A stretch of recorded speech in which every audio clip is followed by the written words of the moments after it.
है वो देखने को मिलते हैं, क्योंकि इसमें मतलब हम लोग ये अवकल समीकरण फर्स्ट ऑर्डर से शुरू होगा और ये हर्माइट पॉलिनोमियल, लेजेंड्रे पॉलिनोमियल जो स्पेशल फंक्शन होते हैं, ठीक है, वहां पे खत्म होगा। और पूरा अगर हम लोग इसका वेटेज देखें, ठीक है, तो बहुत ही ज्यादा जो है इसका वेटेज रहता है। तो आज का जो लेक्चर है ना, ये बहुत ही इंपॉर्टेंट होने वाला है।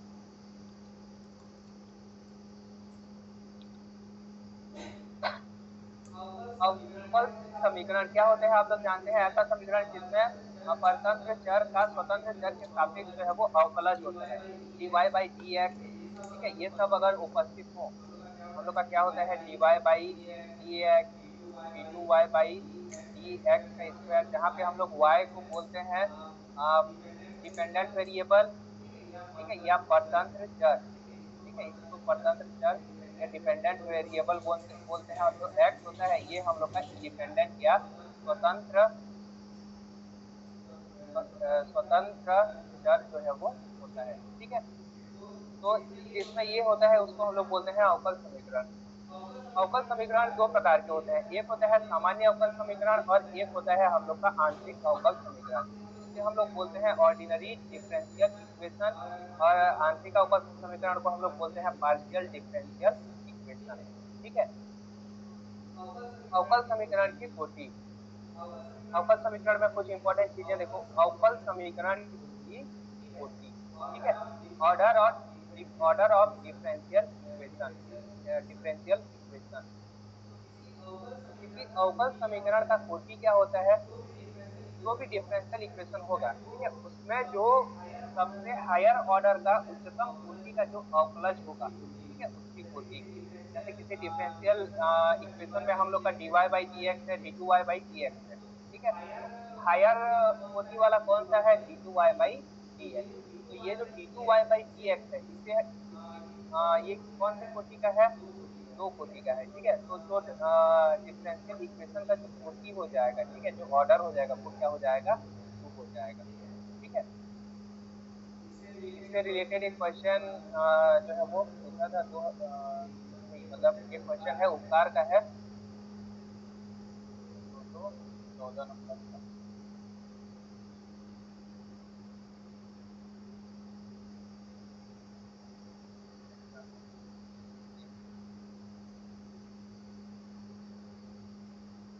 ठीक है, उसे क्या बोलते हैं? अवकल समीकरण की कोटि कहते हैं। उसके बाद आता है अवकल समीकरण की घात। किसी भी अवकल समीकरण का घात क्या होता है? इसे हम लोग डिग्री भी बोलते हैं, degree of A differential equation. जो उच्चतम कोटि होगा, ठीक है, उस उच्चतम कोटि का जो घात होगा, ठीक है,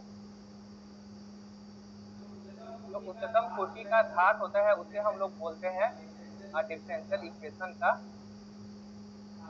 घात या डिग्री।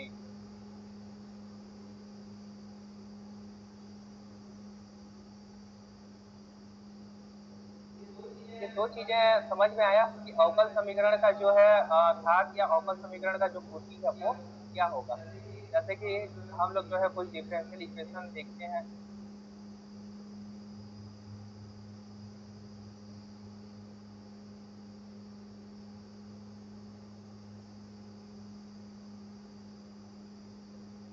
जैसे ये हम लोग का एक डिफरेंशियल इक्वेशन है। इस डिफरेंशियल इक्वेशन में dy बाई डी एक्स, इसका जो ऑर्डर है, ठीक है, ऑर्डर भी वन हो जाएगा, क्योंकि डी वन है यहाँ पे, ठीक है, और इसका जो डिग्री है, डिग्री भी वन हो जाएगा। क्यों? क्योंकि इसका जो पावर है वो क्या है? वन है। जैसे और ये जो हम लोग का डिफरेंशियल इक्वेशन है, ठीक है, अगर इस डिफरेंशियल इक्वेशन में हम लोग देखें तो यहाँ पे जो है इसका ऑर्डर कितना हो जाएगा? दो हो जाएगा, ठीक है। और इसका जो इसका ऑर्डर कितना हो जाएगा? दो हो जाएगा। और इसका जो डिग्री है, डिग्री कितना हो जाएगा? वन हो जाएगा। क्यों? क्योंकि यहाँ पे इसका जो पावर है वो वन है। अगर इसका पावर क्या होता? थ्री होता, तो इसका जो ऑर्डर है वो टू हो जाता, और इसका जो डिग्री है, ठीक है, इसका डिग्री कितना हो जाता? तीन हो जाता, ठीक है। तो ये होता है डिफरेंशियल इक्वेशन का डिग्री और डिफरेंशियल इक्वेशन का क्या बोलते हैं? कोटि। इससे भी रिलेटेड जो है वो क्वेश्चन कभी कभी पूछता है। जैसे ये इस फॉर्म में दिया हुआ है, ठीक है, ये कौन से ऑर्डर का होगा? D2 है, यानी कि ये सेकेंड ऑर्डर का होगा, ठीक है, सेकेंड ऑर्डर या द्वितीय कोटि का होगा, इसका पावर 1 है तो क्या बोलते हैं इसका डिग्री जो है वो 1 हो जाएगा। तो ये होता है अवकल समीकरण की कोटि और अवकल समीकरण का घात।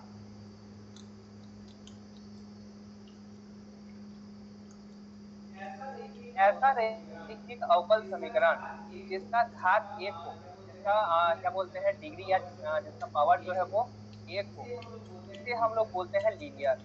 ठीक है, किसी भी अवकल समीकरण जिसका घात क्या हो, 1 हो, उसे हम लोग बोलेंगे लीनियर। उसे हम लोग क्या बोलेंगे, लीनियर या रैखिक बोलेंगे। ठीक है, ये देखना बहुत बार जो है यूज होगा, सेकंड ऑर्डर रैखिक डिफरेंशियल इक्वेशन, फर्स्ट ऑर्डर रैखिक डिफरेंशियल इक्वेशन। अगर कहीं भी रैखिक शब्द आ गया मतलब समझ जाना कि उसका जो डिग्री है, ठीक है, वो क्या है, 1 है। अवकल समीकरण का जो डिग्री होता है अगर 1 है तो उसे हम लोग क्या बोलेंगे, लीनियर या रैखिक बोलेंगे। उसके बाद दूसरा पॉइंट देखो, अवकल समीकरण के हल में नियतांकों की संख्या अवकल समीकरण के कोटि के बराबर होता है। ठीक है, एक अवकल समीकरण का हल हम लोग लिखेंगे, ठीक है, उसका जो हल रहता है उसमें कौन C1 एक्स रहेगा, C2 एक्स स्क्वायर, इस टाइप से अगर सोल्यूशन है तो ये जो C1 C2 टर्म है इसे हम लोग बोलते हैं कांस्टेंट टर्म। ठीक है, नियतांक बोलते हैं। तो नियतांक की जो संख्या होती है वो उसी कोटि के बराबर होती है। ठीक है, जितनी कोटि का अवकल समीकरण होगा उतने जो है वो नियतांक होंगे। यहाँ पे जो क्वेश्चन हम लोग का पूछा था कौन सा,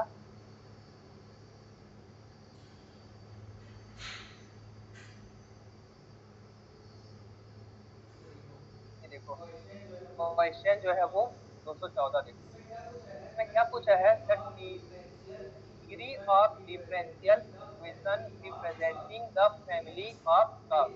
ठीक है, ये जो है हम लोग का एक कर्व दिया हुआ है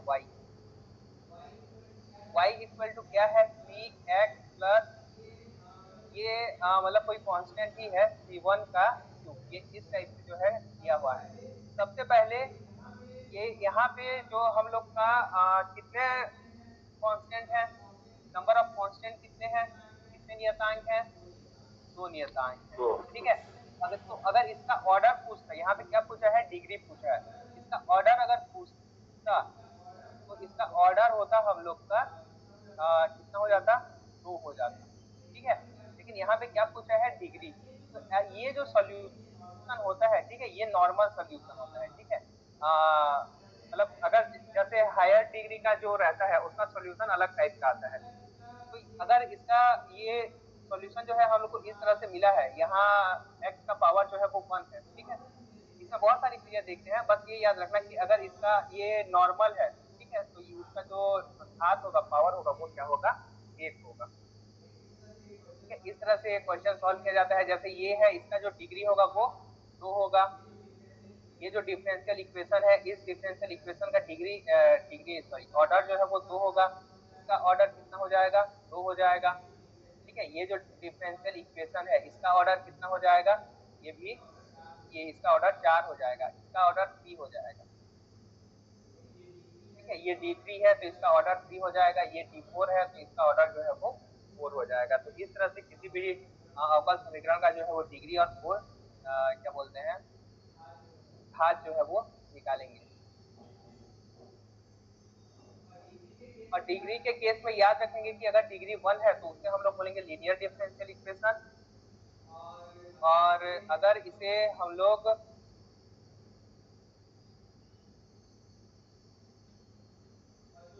और जो कोटि है, ठीक है, कोटि क्या बताता है, कितने नंबर ऑफ नियतांक रहेंगे, कितने नियतांक रहेंगे, वो जो है हम लोग कोटि द्वारा बताते हैं। ठीक है, एक सामान्य अवकल समीकरण इस फॉर्म में होता है, यहाँ पे जो है वेरिएबल होगा, ठीक है, dn y by dx की पावर n। ठीक है, यहाँ पे ये n-1 है, fn-1 x dn-1 y dx की पावर n, ये जो है एक नॉर्मल फॉर्म होता है। और यहाँ पे होता है q ऑफ x, ये बहुत ही इंपॉर्टेंट है। ठीक है, यहाँ पे q ऑफ x, अगर ऐसा कोई डिफरेंशियल इक्वेशन है तो इसकी कोटि हो जाएगी n और इसका घात हो जाएगा 1, यानी कि ये एक कौन सा समीकरण होगा, रैखिक या फिर लीनियर डिफरेंशियल इक्वेशन होगा। अब यहाँ पे ये जो q ऑफ x का जो वैल्यू है ये इंपॉर्टेंट होता है। अगर q of x equal to 0 है तब इसे हम लोग बोलते हैं होमोजीनियस इक्वेशन। और अगर Q of X is not equal to 0 है तो इसे हम लोग बोलेंगे नॉन होमोजीनियस इक्वेशन बोलेंगे। ठीक है, ये हम लोग का होमोजीनियस इक्वेशन हो जाएगा। ठीक है, और अगर Q of X is not equal to 0 तो ये नॉन होमोजीनियस इक्वेशन हो जाएगा।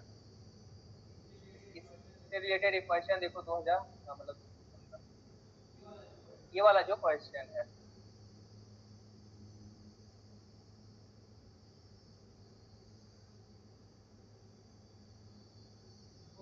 तो क्वेश्चन 215 है, वो क्या बोला है, the differential equation X square D two Y by D X square, differential equation X square D two Y by D X square plus X D Y by D X plus Y equal to X. ठीक है, ये यहाँ पे देखो ये x लिखा हुआ है, यानी कि ये इक्वल टू क्या है, x है। तो ये होमोजीनियस है कि नॉन होमोजीनियस है, क्योंकि यहाँ पे q of x is not equal to 0 है, तो ये तो क्या बोलते हैं, नॉन होमोजीनियस होगा, यानी कि होमोजीनियस तो नहीं होगा।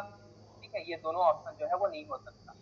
लीनियर के लिए हम लोग क्या देखते हैं, उसका जो पावर है वो देखते हैं। यहाँ पे d2y जो है इसका कोटि 2 है। ठीक है, d2y बाई dx का स्क्वायर का पावर कितना है, 1 है।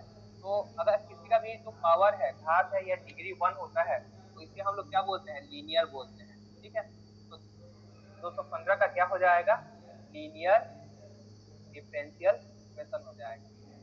ठीक है, ये लीनियर क्यों हुआ समझ में आया ना, क्योंकि इसका जो पावर है वो 1 होता है। तो ये जो है डिफरेंशियल इक्वेशन का कुछ बेसिक चीज था। उसके बाद आते हैं डिफरेंशियल इक्वेशन को कैसे हम लोग सॉल्व करेंगे। ठीक है, डिफरेंशियल इक्वेशन में जो सबसे पहले टाइप का आता है वो है प्रथम कोटि का। प्रथम कोटि यानी कि ऑर्डर इक्वल टू कितना हो जाएगा, 1 हो जाएगा, यानी कि क्या रहेगा, dy बाई dx रहेगा। ये अवकल समीकरण, यानी कि इसमें जो है सिर्फ dy बाई dx रहेगा। ठीक है, ऐसे समीकरण को हम लोग क्या बोलेंगे, प्रथम कोटि का अवकल समीकरण बोलेंगे। तो प्रथम प्रथम कोटि के 5 तरह के जो है वो अवकल समीकरण सामान्यतः पूछे जाते हैं। ठीक है, एग्जाम में इसमें से सबसे पहला है आपका चर पृथक्करण अवकल समीकरण। इन सब के बारे में आप लोग पहले भी जो है वो पढ़ चुके होंगे। ठीक है, separable of variable ordinary differential equation. In differential equation में क्या होता है कि ये जो dy बाई dx है, इसके इक्वल टू में f x y का कोई फलन होता है। ठीक है, x और y का कोई फलन होता है, लेकिन ये फलन ऐसा होता है जिसको हम लोग x और y में अलग अलग लिख सकते हैं। ठीक है, ये फाई ऑफ x और g ऑफ y में अलग अलग लिख सकते हैं। और इसको अलग अलग लिखने के बाद हम लोग क्या करते हैं, इसको जो है पक्षांतर कर देते हैं dy के साथ, और d मतलब x वाले को एक साथ, y वाले को एक साथ और x वाले को एक साथ लिख देते हैं। ठीक है, तो यहाँ पे क्या हो जाएगा, dy by dy equal to phi of x dx हो जाएगा। यहाँ पे ये जो है पूरा y वाला टर्म है और ये जो है x वाला टर्म।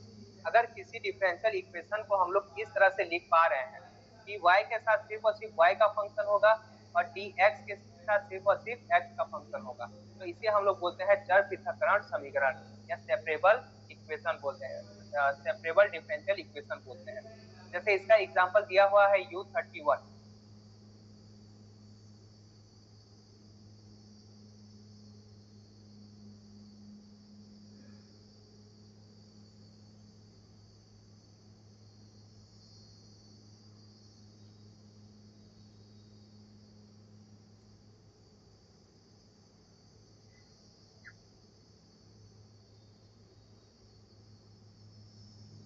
U31 ये वाला क्वेश्चन देखो, यहाँ पे क्या है, 1 माइनस वाई डी एक्स और x माइनस 1 डी वाई। ठीक है, यहाँ पे ये जो है y का फंक्शन है और ये जो है हम लोग का x का फंक्शन है। अगर इसको हम लोग पक्षांतर मतलब इसको जो है हम लोग अलग अलग कर सकते हैं। इसका सॉल्यूशन देखो, ये जो है हम लोग का 1 माइनस वाई और ये क्या है, x माइनस 1, तो इसको हम लोग x वाले को एक साथ और y वाले को जो है एक साथ हम लोग लिख सकते हैं। ठीक है,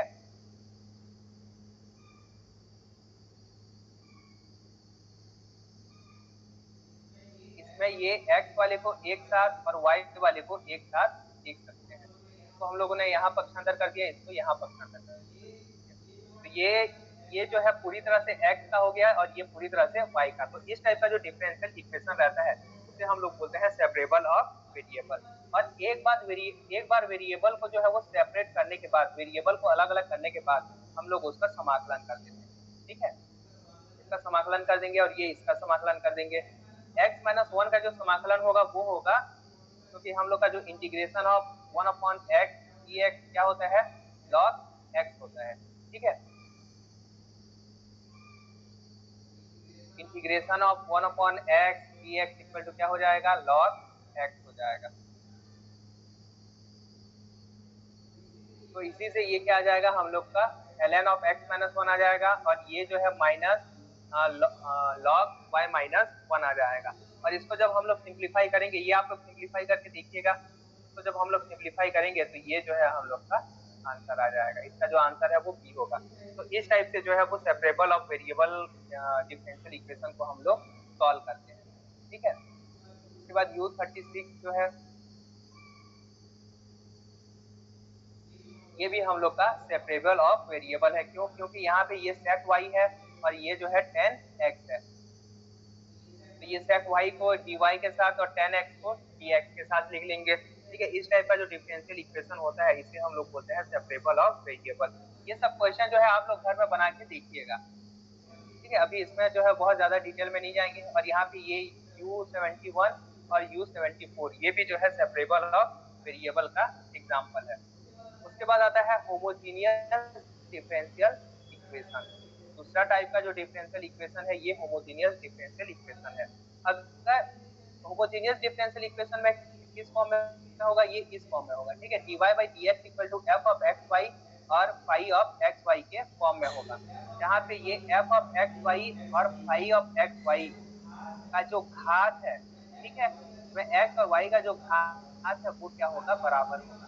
घात बराबर होने का मतलब ये है कि अगर यहाँ पे दोनों वेरिएबल का पावर जोड़ के देखेंगे, अगर यहाँ पे भी पावर 2 है तो यहाँ पे पावर 2 होना चाहिए, यहाँ पे पावर 3 है तो यहाँ पे भी जो है वो पावर 3 होना चाहिए। तो इस टाइप की इक्वेशन को हम लोग होमोजीनियस इक्वेशन बोलते हैं। ठीक है, जैसे इसका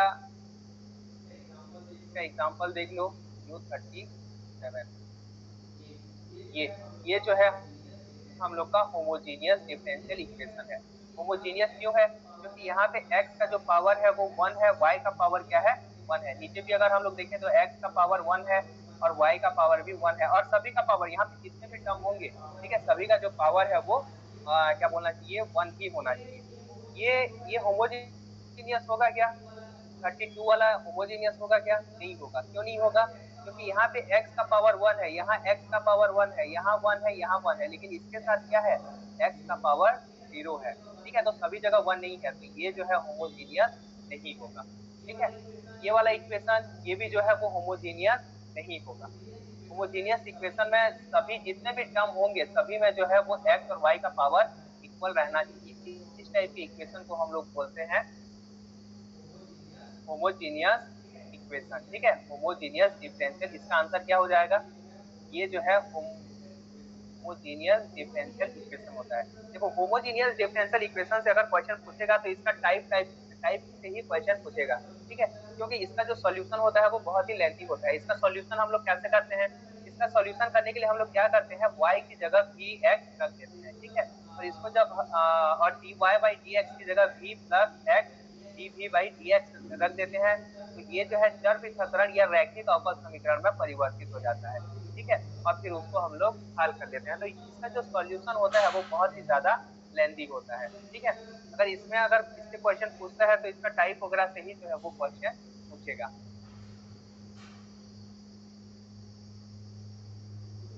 उसके बाद तीसरा टाइप का जो अवकल समीकरण है ये हम लोग का रैखिक अवकल समीकरण है। ठीक है, और जनरली जो क्वेश्चन पूछता है वो इसी टाइप से पूछता है, रैखिक अवकल समीकरण से।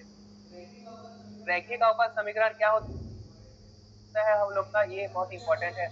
रैखिक है मतलब क्या होगा कि पावर 1, डिग्री और 1। साथ ही साथ ये जो है इसमें p ऑफ x और q ऑफ x भी होंगे। ठीक है, इसे हम लोग बोलते हैं रैखिक अवकल समीकरण, जहाँ पे p ऑफ x और q ऑफ x दोनों जो है वो x के फंक्शन है। ठीक है, सिर्फ और सिर्फ एक्स के क्या होंगे, फंक्शन होंगे। इस डिफरेंशियल इक्वेशन को सॉल्व कैसे करते हैं हम लोग, इसके लिए हम लोग निकालते हैं इंटीग्रेटिंग फैक्टर, समाकल गुणांक। ठीक है, इसका भी सॉल्यूशन जो है वो बहुत ही ज्यादा लेंदी होता है। अगर क्वेश्चन छोटा है, ठीक है, तभी जो है इसका सॉल्यूशन निकालने के लिए बोलेगा। इसका सॉल्यूशन क्या होता है, integrating factor into y equal to integrating factor into q up at dx। ठीक है, ये जो है इसका सॉल्यूशन होता है प्लस सी। इसका जो सॉल्यूशन है वो इस तरह से हम लोग लिखते हैं। जैसे इसका इससे रिलेटेड जो क्वेश्चन है वो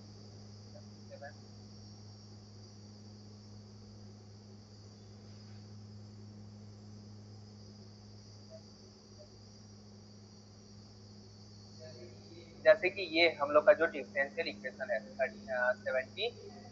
ठीक है, अच्छा, डिफरेंस लीनियर डिफरेंशियल इक्वेशन में जो dy बाई डी है, dx है, इसका जो गुणांक है वो हमेशा एक होना चाहिए। ठीक है, अगर कोई ऐसा डिफरेंशियल इक्वेशन है जहाँ पे यहाँ पे जो है वो वन नहीं है, तो उस केस में हम लोग क्या कर देंगे, यहाँ पे जो भी होगा उसको पक्षांतर कर देंगे, जैसे कि ये वाला।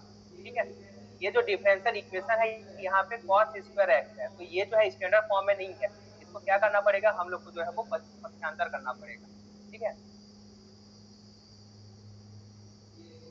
ये देखो U73, इसमें क्या करेंगे हम लोग, cos स्क्वायर एक्स को जो है वो पक्षांतर कर देंगे, तो ये यहाँ पे y की जगह ये 1/cos स्क्वायर एक्स वाई आ जाएगा, और tan x divided by cos square x आ जाएगा। ठीक है, तो यहाँ पे हम लोग को सिर्फ क्या निकालने के लिए बोला है, इंटीग्रेटिंग फैक्टर निकालने के लिए बोला है। क्या बोला है, इंटीग्रेटिंग फैक्टर निकालने के लिए बोला है ऑफ डिफरेंशियल इक्वेशन। ये जो डिफरेंशियल इक्वेशन है इसका इंटीग्रेटिंग फैक्टर निकालने के लिए बोला है। तो इसका इंटीग्रेटिंग फैक्टर कैसे निकालेंगे, e integration of p of x dx, ये जो होता है हम लोग का इंटीग्रेटिंग फैक्टर होता है।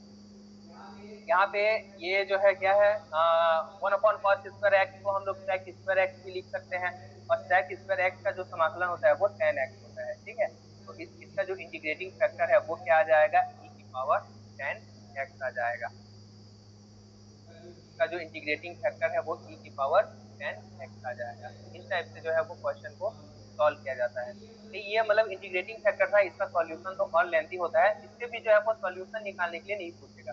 क्वेश्चन अगर आएगा तो एकदम नॉर्मल क्वेश्चन आएगा। उसके बाद एग्जैक्ट डिफरेंशियल इक्वेशन। ठीक है, एग्जैक्ट डिफरेंशियल इक्वेशन, अगर कोई डिफरेंशियल इक्वेशन इस टाइप का है कि डेल यहाँ पे dx के साथ जो है कोई फलन है, और dy के साथ कोई फलन है, और ये इसका जो समेशन है वो 0 के बराबर है। ठीक है, तो इस टाइप की जो इक्वेशन, इस टाइप का इक्वेशन एग्जैक्ट हो सकता है, इसके लिए हम लोग क्या चेक करेंगे, ये कंडीशन जो है वो चेक करेंगे। ठीक है, यहाँ पे x के साथ dx के साथ जो फलन होगा उसको y के रेस्पेक्ट में अवकलन करेंगे। ठीक है, और dy के साथ जो फलन होगा उसको हम लोग x के रेस्पेक्ट में अवकलन करेंगे। ठीक है, अगर दोनों बराबर आते हैं तब उसको हम लोग बोलेंगे एग्जैक्ट डिफरेंशियल इक्वेशन। और इसका जो सॉल्यूशन होता है वो क्या होता है, इसका इंटीग्रेशन कर देंगे। ठीक है, y को कांस्टेंट ले लेंगे। ठीक है, n का जो है वो समाकलन करेंगे, और y को हम लोग कांस्टेंट मानेंगे और समाकलन करेंगे। ठीक है, और उसके बाद n टर्म का जब समाकलन करेंगे तो वे पद जिनमें x ना हो, सिर्फ उन्हीं टर्म्स का समाकलन करेंगे जिसमें जो है जिसमें x ना हो। ठीक है, इससे रिलेटेड क्वेश्चन U32, ये U मतलब उपकार है, ये उपकार के बुक का जो है वो क्वेश्चन।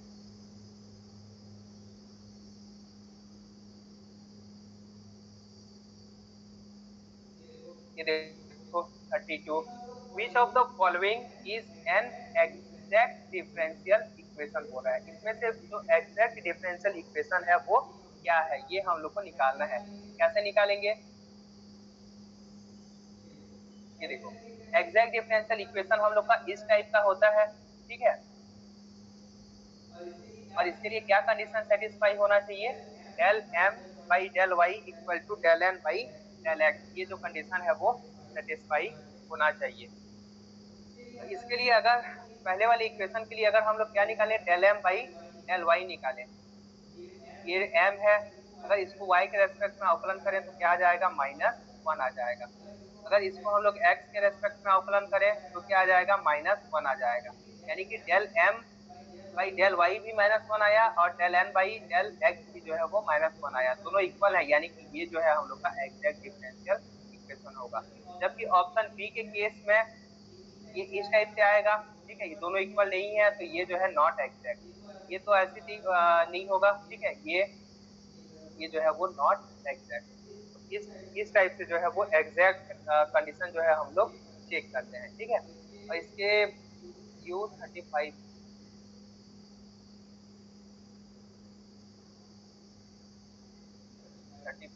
क्या है, द इक्वेशन, ये जो है हम लोग को इक्वेशन दिया गया है, ठीक है, is an exact differential equation, क्या ये एग्जैक्ट डिफरेंशियल इक्वेशन है बोल रहा है, ठीक है। ये जो है हम लोग को चेक करना है, ठीक है, del y del M by del y और del N by del y, अब ये यहाँ पे ये दोनों जो है वो बराबर नहीं आ रहे हैं, इसका मतलब ये है कि ये जो है एग्जैक्ट डिफरेंशियल इक्वेशन नहीं होगा, ठीक है, पहला ऑप्शन गलत हो जाएगा कि ये जो है एग्जैक्ट डिफरेंशियल इक्वेशन नहीं है।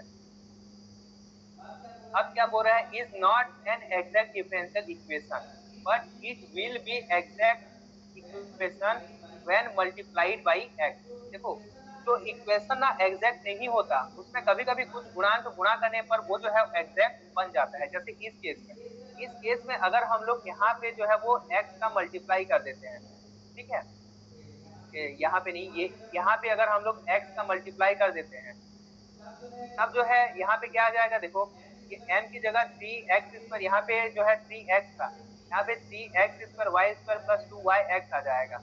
अब जब इसका हम लोग y के रेस्पेक्ट में अवकलन करेंगे तब ये हम लोग को वैल्यू मिलेगा, ठीक है, ये x है। और उसके बाद यहाँ पे भी ये मल्टीप्लाई होने के बाद ये बदल जाएगा, इसका जब अवकलन करेंगे तब ये आ जाएगा, और इसके बाद जो है ये एग्जैक्ट बन जाएगा, ठीक है, दोनों जो है वो इक्वल हो जाएंगे। इसका मतलब ये है कि ये जो डिफरेंशियल इक्वेशन है हम लोग का, ये एग्जैक्ट तो नहीं है, लेकिन इसमें अगर हम लोग x का क्या कर दें, मल्टीप्लाई कर दें, तब जो है ये एग्जैक्ट बन जाएगा, ठीक है। तो इस टाइप के इक्वेशन को भी एग्जैक्ट डिफरेंशियल इक्वेशन कहा जाता है, ठीक है, जब मल्टीप्लाई करने के बाद, ठीक है, इसको एग्जैक्ट डिफरेंशियल इक्वेशन कहा जाता है।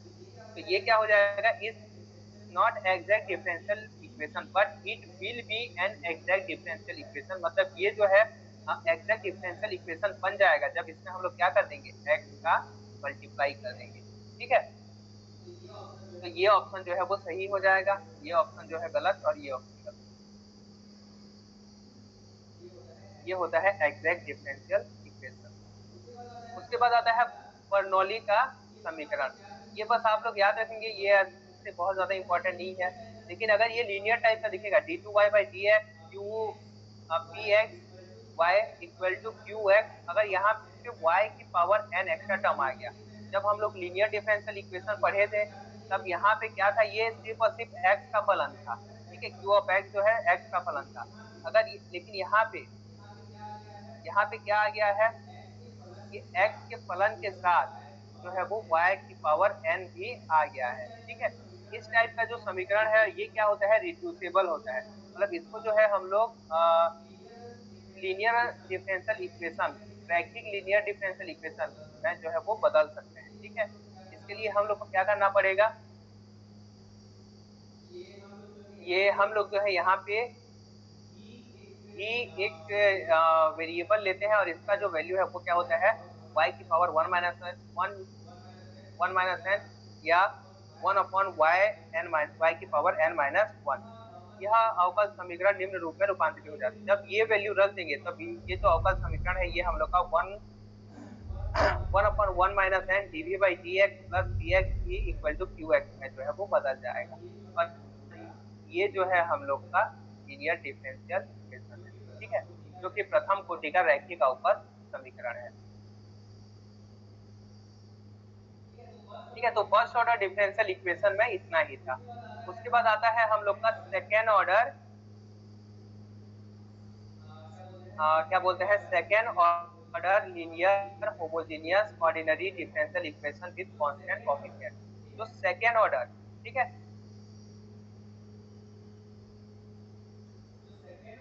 जो सेकेंड ऑर्डर डिफरेंशियल इक्वेशन होता है वो दो तरह का होता है, एक तो उसमें जो गुणांक होंगे, ठीक है, ये जो गुणांक है वो अचर होंगे, ठीक है, या तो इनमें जो गुणांक होंगे वो चर होंगे, यानी कि x का कोई फलन होगा। ठीक है, तो दो तरह का जो है वो डिफरेंशियल इक्वेशन होता है। यहाँ अभी हम लोग देख रहे हैं अचर गुणांकों सहित, मतलब यहाँ पे ये तो सेकंड ऑर्डर डिफरेंशियल इक्वेशन है, यानी D2 है। ठीक है, रैखिक है, यानी इसका पावर 1 है। और क्या बोल रहा है, अचर गुणांक, यानी यहाँ पे इसका जो गुणांक होगा, ठीक है, ये ए बी सी, ये क्या होंगे, अचर होंगे। यहाँ पे जो ए बी सी है वो क्या है, अचर है। सभी यहाँ पे जितने भी मतलब अलग अलग डिफरेंशियल इक्वेशन रहते हैं, सभी का जो सॉल्यूशन है वो अलग अलग है। ठीक है, ये अचर गुणांकों सहित रैखिक सेकेंड ऑर्डर का होमोजीनियस डिफरेंशियल इक्वेशन है। इसका जो हल है हम लोग इस तरह से करेंगे, जो आगे अभी हम लोग पढ़ेंगे। ठीक है, उसके बाद अलग अवकल समीकरण आएगा, सेकेंड ऑर्डर का नॉन होमोजीनियस आएगा, तब उसका सॉल्यूशन अलग होगा। ठीक है, वेरिएबल कोफिशिएंट आएगा, तब उसका सॉल्यूशन जो है वो अलग होगा। तो ये किसके लिए है, अचर गुणांकों सहित रैखिक अवकल समीकरण, और वो भी कौन सा, सेकेंड ऑर्डर। ठीक है, इस टाइप ये होमोजीनियस, यहाँ पे इक्वल टू जीरो है, यानी इसे हम लोग क्या बोलेंगे, होमोजीनियस इक्वेशन बोलेंगे। ठीक है, इसका जो हल होता है वो दो प्रकार का हल होता है। ठीक है, पहला जिसे हम लोग बोलते हैं शून्य हल, और दूसरा होता है हम लोग का अशून्य हल। तो शून्य हल क्या होता है, y इक्वल टू जीरो, ये जो और ये जो है ए बी सी, ये जो कांस्टेंट है इस पर निर्भर नहीं करता। ठीक है, और दूसरा होता है अशून्य हल, इसका मतलब होता है y is not equal to zero, और ये और इसके लिए a e की पावर mx का जो वैल्यू है वो नॉट इक्वल टू 0 होना चाहिए। ठीक है, और यहाँ पे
हाँ, आवाज आ रहा है हाँ अभी। आवाज आ रहा है, हाँ, आवाज आ यस सर।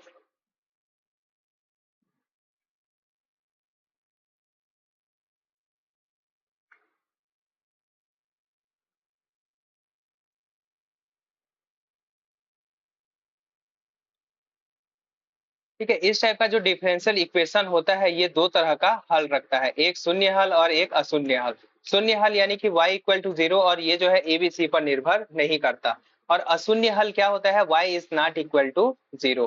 ठीक है, और अशून्य हल हम लोग कैसे निकालते हैं, इसके लिए हम लोग निकालते हैं जो भी डिफरेंशियल इक्वेशन दिया हुआ होगा उसका जो है वो ऑक्सिलरी इक्वेशन लिखेंगे। ठीक है, सहायक समीकरण लिखेंगे, और इस सहायक समीकरण से जो मूल प्राप्त होंगे उसी के अकॉर्डिंग जो है हम लोग क्या करेंगे, सॉल्यूशन लिखेंगे। ये ऑक्सिलरी इक्वेशन कैसे लिखते हैं हम लोग, इसके लिए जो है वो dy बाई डी एक्स की जगह m रख देंगे, d2y by D X square की जगह हम लोग क्या रख देंगे, m स्क्वायर रख देंगे। और अगर हायर ऑर्डर टर्म आएंगे, और अगर हायर ऑर्डर टर्म आएंगे तो उनमें जैसे डी3 वाला अगर टर्म आ गया तो उसमें जो है m का क्यूब रख देंगे। अगर d4 आ गया तो उसमें जो है m की पावर 4 रख देंगे। तो ये सब जो इस ये वैल्यू रखने के बाद जो हम लोग को इक्वेशन मिलता है उसे हम लोग बोलते हैं ऑक्सिलरी इक्वेशन। जैसे डी एन बाई ये D N Y by D X की पावर एन है, ठीक है, इसका वैल्यू क्या है, एम की पावर एन है, ठीक है, एम की पावर एन रख देंगे इसकी जगह। और ये मान रखने पर हम लोग को जो इक्वेशन प्राप्त होता है उसे हम लोग बोलते हैं ऑक्सिलरी इक्वेशन। अब वो जो इक्वेशन प्राप्त होगा, ठीक है, उसे हम लोग हल करेंगे। ये ऑक्सिलरी इक्वेशन होगा, इसको हम लोग हल करेंगे। तो हल करने पर जो है हम लोग को चार तरह के केस मिल सकते हैं। केस वन क्या है, जो जैसे सेकंड ऑर्डर का है तो यहाँ पे दो हल मिलेंगे, ठीक है, दो मूल जो है वो मिलेंगे। अगर दोनों का वैल्यू जो है वो बराबर नहीं है, ठीक है, तब जो उसका सॉल्यूशन है y, वो उसको हम लोग किस फॉर्म में लिखेंगे, y equal to c1 e m1x plus c2 e m2x, इस टाइप से लिखेंगे, ठीक है। तो इससे रिलेटेड क्वेश्चन था ना।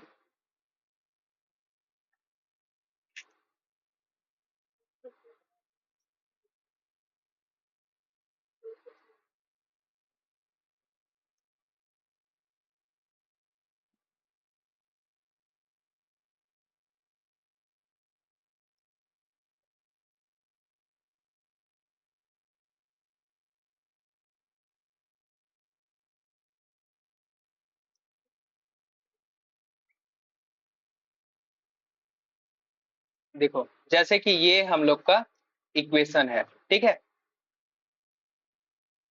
ये कौन से ऑर्डर का है, थर्ड ऑर्डर का है। अगर इसके लिए हम लोग ऑक्सिलरी इक्वेशन लिखना चाहें तो क्या आ जाएगा, m का क्यूब प्लस 6m का square plus 12m plus 8y equal to 0। हाँ 8y नहीं होगा, 8 इक्वल टू 0। हाँ तो ये जो है क्या बोलते हैं, इस टाइप से इसका ऑक्सिलरी इक्वेशन लिखेंगे और इसको जो है फिर हल करेंगे तो हम लोग को जो है ये सॉल्यूशन मिलेगा, ठीक है, इसका जो है वो सॉल्यूशन मिलेगा। ये देखेंगे आगे क्वेश्चन, जैसे ये है, इसको भी अगर सॉल्व करना है, होमोजेनियस टाइप का है, तो इसका जो है ऑक्सिलरी इक्वेशन लिखेंगे और इसको सॉल्व करेंगे। ये देखो इसमें पावर कितना भी हो, हम लोग सेकेंड ऑर्डर तक ही पढ़ेंगे, हायर ऑर्डर जैसे पावर मतलब ये कोटि 3 वाला, ऑर्डर 3 वाला, ऑर्डर 4 वाला डिफरेंशियल इक्वेशन नहीं पढ़ेंगे, ठीक है। लेकिन ये जो होमोजेनियस टाइप के रहते हैं ना, इनको हम लोग डायरेक्ट जो है इसको सॉल्व कर सकते हैं, किसका यूज करके, ऑक्सिलरी इक्वेशन का यूज करके। मतलब ये जो ऑक्सिलरी इक्वेशन का जो कॉन्सेप्ट है वो सभी के लिए वैलिड है, ठीक है, वो कितने भी कोटि का हो, सिर्फ सेकेंड ऑर्डर कोटि का नहीं, वो कितने भी कोटि का हो, 1 कोटि का हो, 2 कोटि का हो, 3 कोटि का हो, सभी के लिए जो है ये कॉन्सेप्ट वैलिड रहेगा, ठीक है।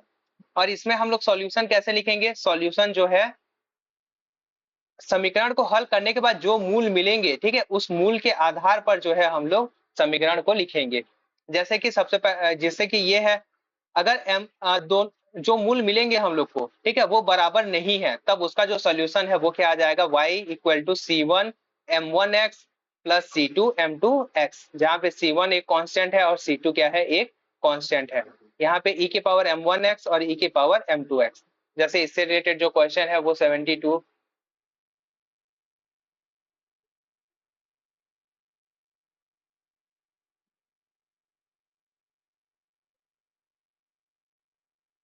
ये 72 नंबर का question, the solution of differential equation. ये जो है डिफरेंशियल इक्वेशन हम लोग को दिया गया है, ठीक है, और इसका हम लोग को क्या निकालना है, सॉल्यूशन निकालना है। कैसे निकालेंगे, इसके लिए जो है वो ऑक्सिलरी इक्वेशन लिखेंगे, सहायक समीकरण लिखेंगे, ये जो है 72, ठीक है। इसके लिए क्या करेंगे, ऑक्सिलरी इक्वेशन लिखेंगे, क्या हो जाएगा, M square plus 5m plus 6, यहाँ पे ये क्या है, ये d2y by D X square है, 5dy बाई डी एक्स है, इसकी जगह m स्क्वायर रखेंगे, इसकी जगह m रखेंगे, m square 5m plus 6 equal to 0। और जब इस समीकरण को हम लोग हल करेंगे तो m का वैल्यू क्या आएगा, -2 और -3 आएगा, ठीक है। तो इसका जो कॉम्प्लीमेंट्री फंक्शन या इसका जो सॉल्यूशन है y इक्वल टू क्या आ जाएगा, c1 e के power -2x plus c2 e के पावर -3x, बस हो गया, ठीक है। यही जो है इसका क्या हो जाएगा, सॉल्यूशन हो जाएगा होमोजेनियस इक्वेशन के लिए। उसके बाद केस दूसरा देखते हैं। दूसरा केस, अगर m1 और m2 जो है वो बराबर हो, दो मूल आए और दोनों मूल क्या हो जाएं, बराबर हो जाएं, तब जो सॉल्यूशन होता है उसे हम लोग लिखते हैं y equal to c1 plus c2 x e to the power mx। ठीक है, इससे रिलेटेड भी क्वेश्चन है, जब हम लोग सॉल्व करेंगे तब ये दिखेगा। ठीक है, अगर जो मूल है वो क्या हो, काल्पनिक हो। ठीक है, अगर मूल काल्पनिक हो, समृद्ध संख्या हो, तब जो है इसका जो सॉल्यूशन है वो दो तरह से हम लोग लिख सकते हैं। या तो ऐसे लिख सकते हैं जैसे अच्छा, ये जो समृद्ध मूल हो अगर इस टाइप से हो, अल्फा प्लस आयोटा बीटा के फॉर्म में हो, तो ये जो अल्फा है, जो रियल वाला टर्म है, इसको हम लोग ई की पावर अल्फा एक्स के रूप में जो है वो बाहर कर देंगे। और जो आयोटा के साथ जो नंबर होगा, ठीक है, उसको इस तरह से लिख सकते हैं, या तो ई की पावर आयोटा बी एक्स, ठीक है, ये प्लस वाला, और ई की power minus iota B X, इसको लिख सकते हैं। या फिर इसको साइन बीटा बीटा एक्स और कॉस बीटा एक्स के फॉर्म में भी लिख सकते हैं। ठीक है, ये दो तरह से जो है इसका सॉल्यूशन लिख सकते हैं। उसके बाद केस 4, अगर m का जो वैल्यू है वो इस टाइप से है, इससे रिलेटेड क्वेश्चन देख लेते हैं, रुको, ये U34।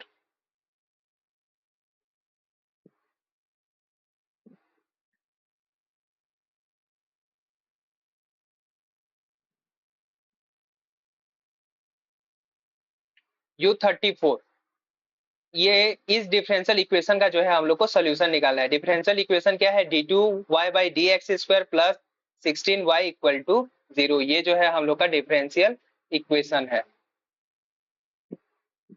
इसका सॉल्यूशन कैसे लिखेंगे, इसके लिए सबसे पहले तो हम लोग क्या लिखेंगे, ऑक्सिलरी इक्वेशन लिखेंगे।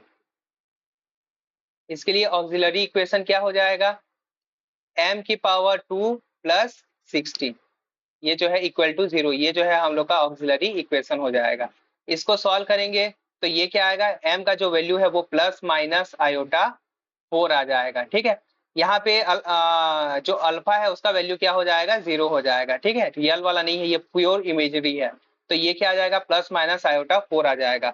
और इसका जो सोल्यूशन है वो क्या आ जाएगा, c1 sin 4x plus c2 cos 4x, ये जो है इसका सोल्यूशन हो जाएगा।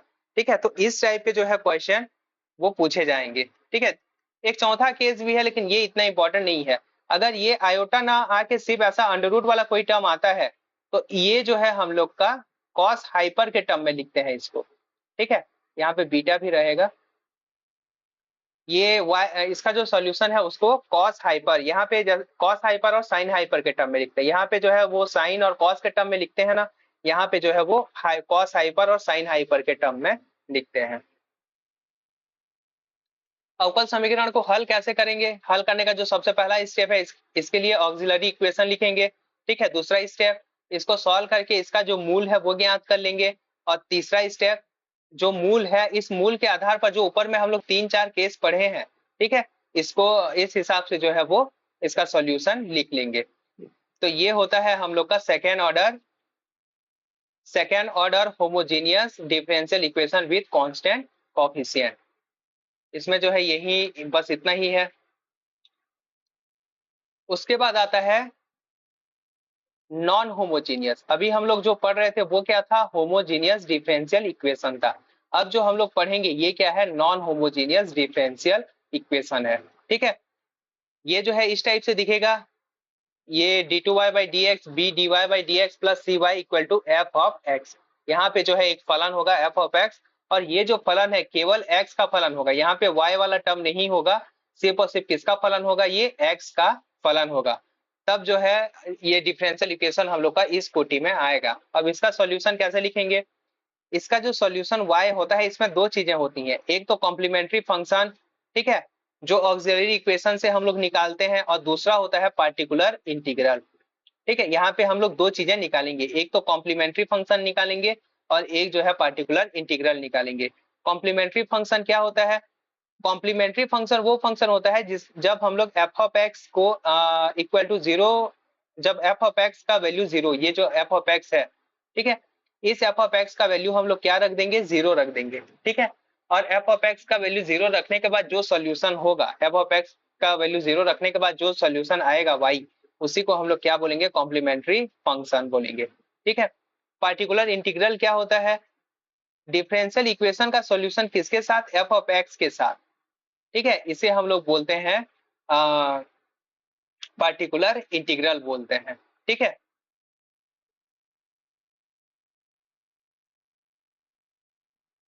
इसे जो हम लोग पार्टिकुलर इंटीग्रल बोलेंगे। पार्टिकुलर इंटीग्रल निकालने के लिए जो है हम लोग ऑपरेटर मेथड का यूज करते हैं। और ऑपरेटर मेथड क्या होता है? हम लोग जो dy बाई डी एक्स है उसको ऑपरेटर से रिप्लेस कर देते हैं। ऑपरेटर क्या होता है? जैसे डी बाई डी एक्स को कैपिटल डी लिखते हैं, ठीक है। D N by D X की पावर एन को डी की कैपिटल डी की पावर एन लिखते हैं, ठीक है। और क्या होता है? जो 1 डी है, 1 डी का जो वैल्यू होता है वो होता है इंटीग्रेशन। यहाँ पे अगर कोई फलन होता, ठीक है, जैसे यहाँ पे अगर क्यू ऑफ एक्स होता तो यहाँ पे क्या आ जाता? Q of x d x आ जाता, ठीक है। यहाँ पे जो भी फलन है, अगर 1 डी है और यहाँ पे ये डी जो है वो डिफरेंशियल ऑपरेटर है, इसका उल्टा क्या हो जाएगा? इंटीग्रेशन हो जाएगा, ऐसा समझना, ठीक है। तो integration of Q of x d x हो जाएगा, ठीक है।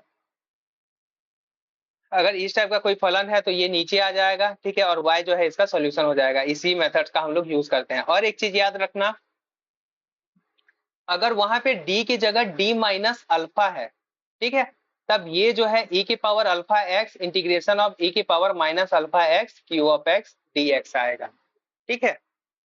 यहाँ पे e की पावर वाला टर्म आ जाएगा, अंदर में जो रहेगा उसमें e की पावर माइनस अल्फा एक्स रहेगा और इंटीग्रेशन के बाहर जो रहेगा उसमें e की पावर अल्फा एक्स रहेगा, ये याद रखेंगे।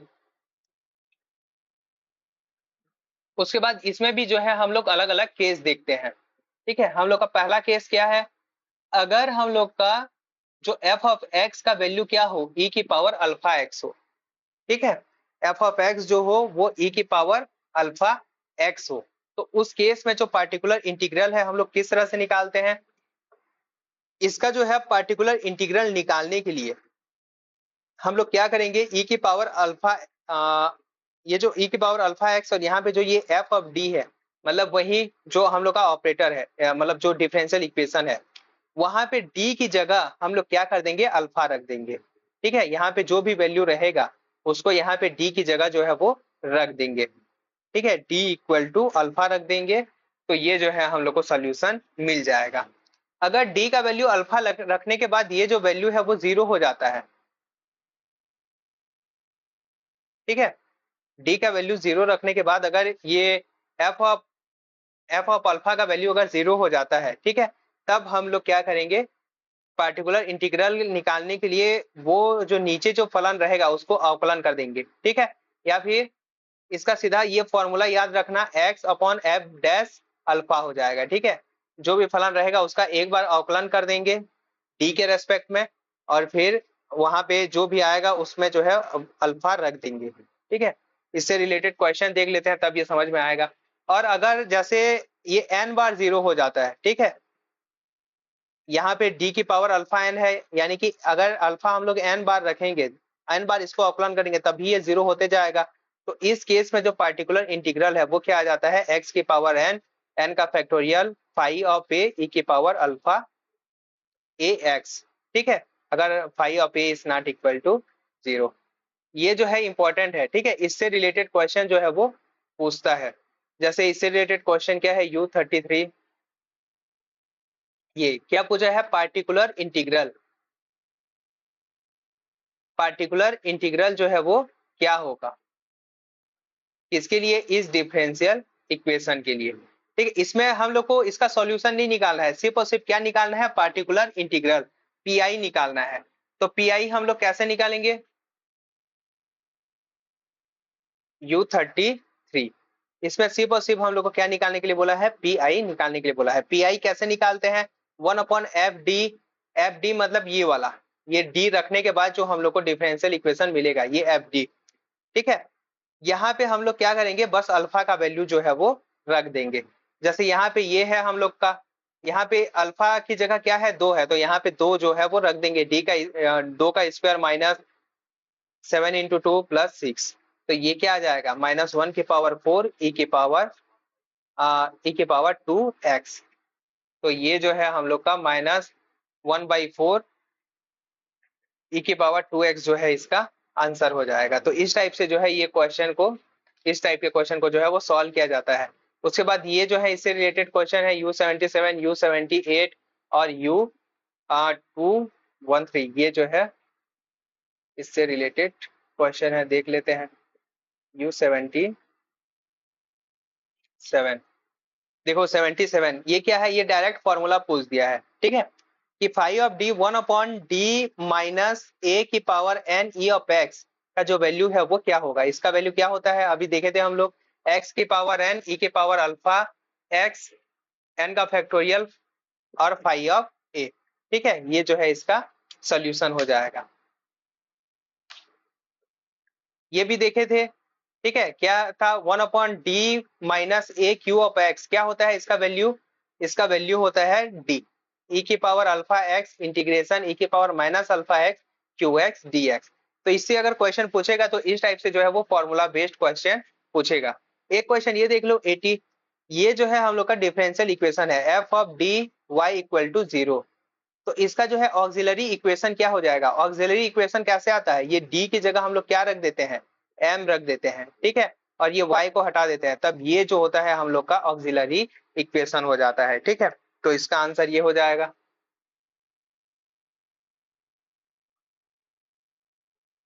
तो इस टाइप से जो है इन क्वेश्चन को सॉल्व किया जाता है। उसके बाद ये जो है दूसरे टाइप का केस 2, अगर f ऑफ x की जगह क्या हो, cos अल्फा एक्स हो या फिर sin अल्फा एक्स हो, ठीक है, तो उस केस में हम लोग क्या करेंगे, ये d को जो है d2 डी स्क्वायर के फॉर्म में लिखेंगे और cos अल्फा sin अल्फा में ये जो अल्फा है, ठीक है, यहाँ पे माइनस अल्फा स्क्वायर रख देंगे और इसको सॉल्व कर लेंगे, ठीक है, जैसे इसको सॉल्व किए थे। तो ये जो है दो केस ही हम लोग के एग्जाम के पॉइंट ऑफ व्यू से इंपॉर्टेंट है, ठीक है। तो second order differential equation with variable coefficient, sorry constant coefficient और नॉन होमोजीनियस, ठीक है, के लिए जो है ये सॉल्यूशन था। इस टाइप से जो है वो डिफरेंशियल इक्वेशन का हम लोग सॉल्यूशन निकालेंगे। उसके बाद आता है हम लोग का कॉशी यूरल समीकरण। ये जो है क्या होता है हम लोग का, ये यहाँ पे जो कांस्टेंट है उसमें एक्स स्क्वायर है, यानी ये चार गुणांकों सहित डिफरेंशियल इक्वेशन हम लोग को प्रतीत होता है, लेकिन इसमें छोटा सा मॉडिफिकेशन करने के बाद, ठीक है, ये क्या बन जाता है हम लोग का डिफरेंशियल, मतलब ये जो है अचर गुणांकों सहित डिफरेंशियल इक्वेशन बन जाता है, ठीक है, ये इतना खास इंपॉर्टेंट नहीं है। उसके बाद जो नेक्स्ट है हम लोग का चर गुणांकों सहित रैखिक अवकल समीकरण, ठीक है, चर गुणांकों सहित।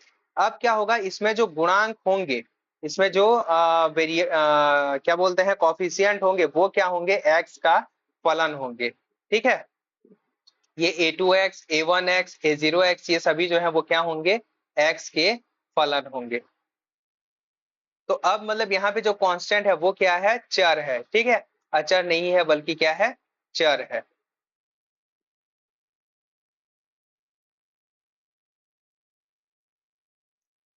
इस समीकरण का हल इन फलनों के व्यवहार पर निर्भर करता है। अब अगर इस समीकरण का हल हम लोग निकालना चाहते हैं, ठीक है, तो इसका जो हल होगा, ये जो फलन किस टाइप से बिहेव करते हैं उस पर डिपेंड करेगा, ठीक है। और इनका बिहेवियर देखने के लिए हम लोग तीन बिंदु ज्ञात करते हैं, ठीक है, तीन तरह के जो बिंदु हैं वो ज्ञात करते हैं। सबसे पहला बिंदु है जिसे हम लोग बोलते हैं ऑर्डिनरी पॉइंट,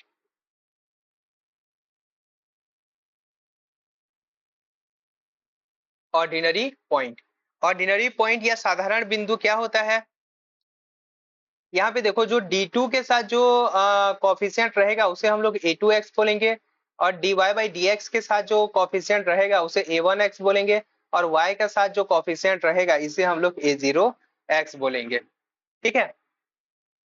और जब हम लोग को ऑर्डिनरी पॉइंट निकालना होगा तो सबसे पहले तो ऑर्डिनरी पॉइंट हम लोग को कैसे मिलेगा, अगर हम लोग a2x को जो है वो 0 के बराबर रख दें, मतलब a2x is not equal to 0, तो ये हम लोग का होता है ऑर्डिनरी पॉइंट, ठीक है, या फिर जिसे हम लोग क्या बोलते हैं, साधारण बिंदु बोलते हैं। और जो सिंगुलर पॉइंट होता है ये होता है हम लोग का a2 इक्वल टू 0। अगर हम लोग a2x को 0 के बराबर रख दें,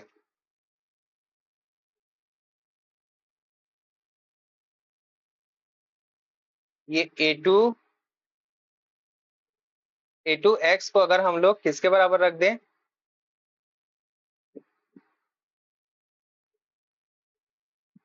a2 x को अगर हम लोग क्या कर दें, 0 के बराबर रख दें, तब जो पॉइंट हम लोग को मिलेगा उसे हम लोग बोलेंगे सिंगुलर पॉइंट। अभी इसका जो है एग्जांपल देखेंगे तब ये समझ में आएगा, ठीक है। और दूसरा तरीका, अगर हम लोग को वेरीफाई करना है कि कोई पॉइंट जो है वो क्या है, ऑर्डिनरी पॉइंट है, तो इसके लिए हम लोग क्या निकालेंगे, a0 बाई ये a0 बाई a2 का जो वैल्यू है वो x इक्वल टू x0 पर निकाल लेंगे, ठीक है। a1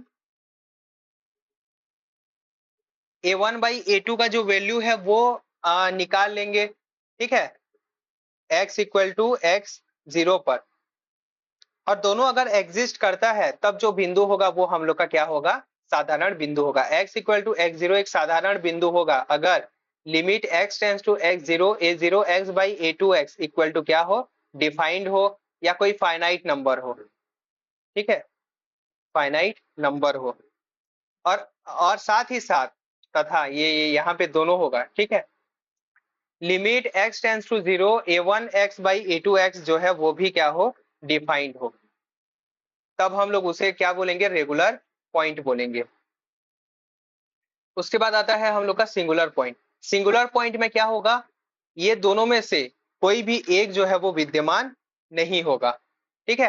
तो उस केस में इसे हम लोग क्या बोलेंगे, सिंगुलर पॉइंट बोलेंगे, ठीक है। अगर इस डेफिनेशन से हम लोग देखें तब ये क्या हो जाएगा, हम लोग का सिंगुलर पॉइंट हो जाएगा। सिंगुलर पॉइंट जो है वो दो तरह के होते हैं, एक होता है रेगुलर सिंगुलर पॉइंट और एक होता है इररेगुलर सिंगुलर पॉइंट, ठीक है। तो रेगुलर सिंगुलर पॉइंट क्या होता है हम लोग का, अगर क्या बोलते हैं, ये वाला जो टर्म है वो क्या हो, फाइनाइट हो, और ये वाला टर्म भी क्या हो, फाइनाइट हो, ठीक है, तब उसे हम लोग क्या बोलेंगे, रेगुलर सिंगुलर पॉइंट बोलेंगे। और इररेगुलर सिंगुलर पॉइंट क्या हो जाएगा, अगर ये टर्म या फिर दोनों में से कोई एक जो है वो विद्यमान ना करे, ठीक है। तो इसे हम लोग बोलते हैं इररेगुलर सिंगुलर पॉइंट। कल के क्लास में ना इससे रिलेटेड जो है वो क्वेश्चन प्रैक्टिस करेंगे तब ये समझ में आएगा। अब ये पॉइंट हम लोग निकालते हैं और इस पॉइंट पे जो है इसका सॉल्यूशन कैसे डिपेंड करता है। अवकल समीकरण का जो हल होता है, अचर गुणांकों सहित जो अवकल समीकरण होता है, इसको हम लोग दो तरह से हल कर सकते हैं। एक होता है पावर सीरीज मेथड और एक होता है हम लोग का फ्रोबेनियस मेथड, ठीक है।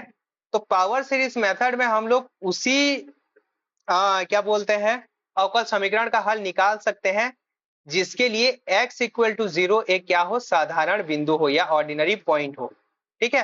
तभी हम लोग पावर सीरीज मेथड से जो है उसको सॉल्व कर पाएंगे, अदरवाइज उसको सॉल्व नहीं कर पाएंगे, ठीक है।